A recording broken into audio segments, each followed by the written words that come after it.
Second row over here. Yeah, Mark Purdy from the Mercury News and Bay Area News Group. Be interested in both you guys' general thoughts about the game tonight, but also Draymond.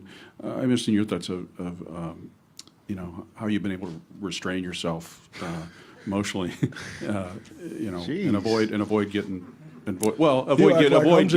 act like I'm just this troubled, guy who's been, in a bunch of trouble and can't control myself, and Jesus Christ. You've avoided going over the line, right, to get ET so far, which is You've been waiting good. on you waiting on him to go across the line. No, So I'm interested in what his, how he's been able to do that.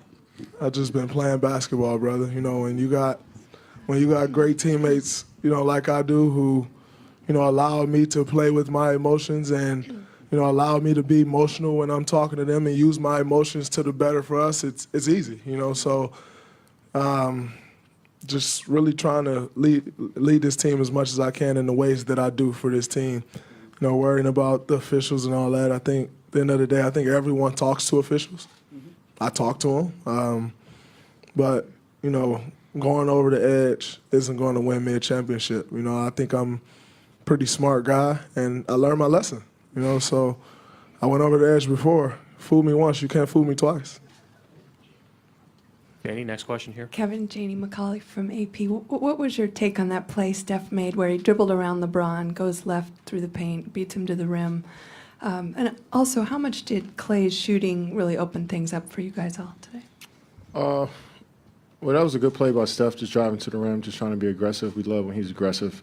And tonight, he shot 14 free throws, so that's huge for us. And we needed that, especially when we were struggling a bit.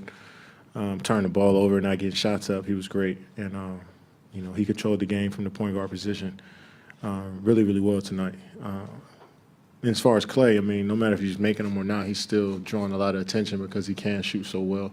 But I think, his driving to the rim, his defense got him going and, knocking down his three. So, he drove to the rim a few times. He had, 7 rebounds. Never seen it. Never seen it. But all in all, he just played with confidence and just tried to follow the game plan on the defensive end, and it was good for us. John, standing on the right. Sean Devaney with the Sporting News. They said coming into this game they were going to look to pick up the pace. I wonder, over 48 minutes, are you guys pretty comfortable with that? Think that kind of plays in your hands? Yeah, they came on through a nice blow to start the game, getting to the paint, and I think that's one thing we got to cover. We can't give up 23 points off our turnovers. That's especially a championship team like that. They're going to thrive off of it. So, they were going downhill, getting into the paint, but I just think we just stayed poised and, try to play better one-on-one defense and, make them shoot over a contest. And they're going to make some. But if we just try to make it tough on them, it'll be in our favor. Right here in the front row. Anthony Slater, Bay Area News Group. Draymond, how big a luxury is it when you get in foul trouble and you guys still want to go small to have Kevin that can, basically play center? And then Kevin, in those moments, did you feel you had to step up defensively?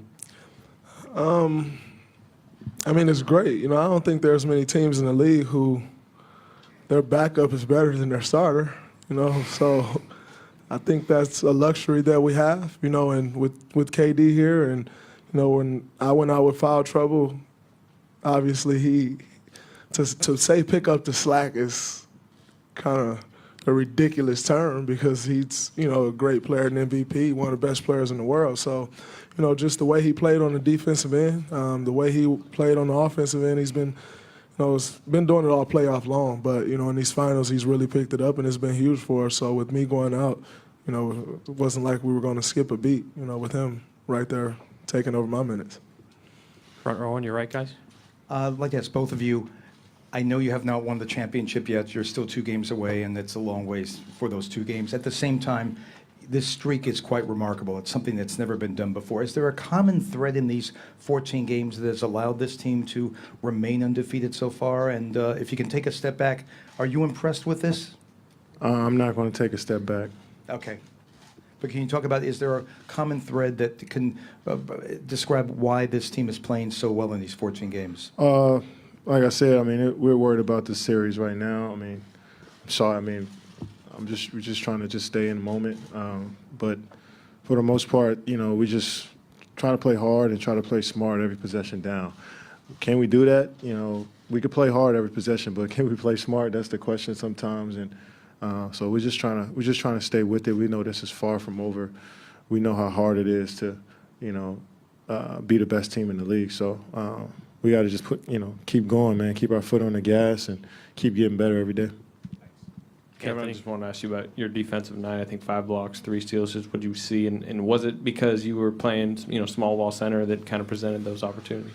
Yeah, when Draymond went out, I just tried to do my best to help everybody out. You know, he's so good at just sniffing out plays before they happen. Excuse me, and so I just try to follow his lead with that. I learned so much from him throughout the season. But sorry, I'm just trying to play hard, man. I keep saying that. Just play hard every possession. I'm gonna make mistakes, but not get discouraged because guys make shots over me, or I gave up an and one the first play of the game. You know, so I just try to just keep my head up and think about the next play and just play hard for my teammates. Jay on the left. Jay Don, ESPN. Draymond, what have you seen from Kevin and Steph in these first 2 games? I see 2 guys who, you know, Steph I've been around for 5 years. K, who I've been a teammate now with for a year, but played against for 5 years. I'm more locked in than I've ever seen either one of them in my life. Well, whether it was playing against him, other than when he put 52 up on my head. 54. My fault. Short him. You know, other than that, you know, when you got somebody doing you like that, it's just like a burning fire in their eye, and you know you don't stand a chance. But that's like the look that I see in him, you know, throughout this finals. And both of them, to me, it seemed like it's personal for both of them. And you know, you're talking to the greatest players that we got in this world, locked in the way they are. You know, that's why we're up 2-0. And, you know, they're, you know, 2 of our leaders, you know, that we follow. And with them playing like that, everybody has to be locked in when you got those 2 guys locked in like that. And so, you know, they continue to do that, which I have no doubt in my mind they will. You know, we'll continue to follow their lead. Last 2 questions on the right, and then over here in the third row. Yes, Draymond. Dave Lewis, NBC News Radio. You're passionate when you're in the game or not in the game. And I thought the best reaction you had tonight was when Kevin had a block of love late in the game. He went down, had a runner at the other end. And one, yeah. Yeah, and you were into it. And I thought that single play probably finished them off.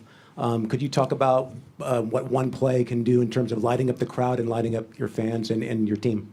I mean, you know, when you make a play like that, you know, number one, you know, where they think they got a mismatch and they're trying to, you know, go at K in the post. He blocked the shot, get the rebound, start talking. That's the big part for me. You know, he blocked the shot and started talking. So that's what got me hyped. And, you know, then he pushed the ball up the floor.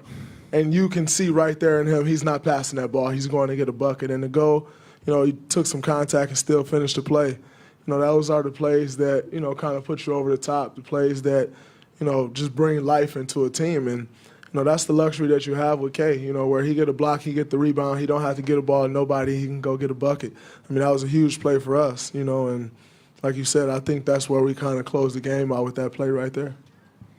Robert, last question. Robert Littal, Black Sports Online. Kevin, LeBron was really kind of dominating the game for 3 quarters. Then you actually took a lot of the responsibility of guarding him in the 4th, and he only had 2 points after that, while he was also guarding you, and you were putting those buckets in to kind of put the dagger. Can you speak about the 4th quarter, kind of going back and forth with LeBron? And Draymond, if I do believe I'm doing that sequence you just spoke about, you did flex for that, and do you transfer your flexing powers over to Kevin Durant when there's good sequences like that?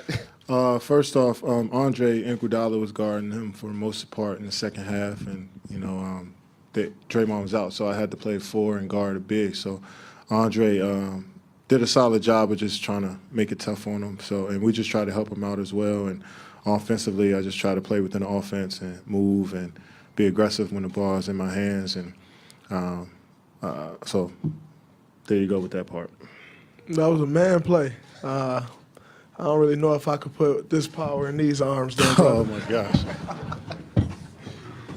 Thank you, guys. Steph Curry should be in next.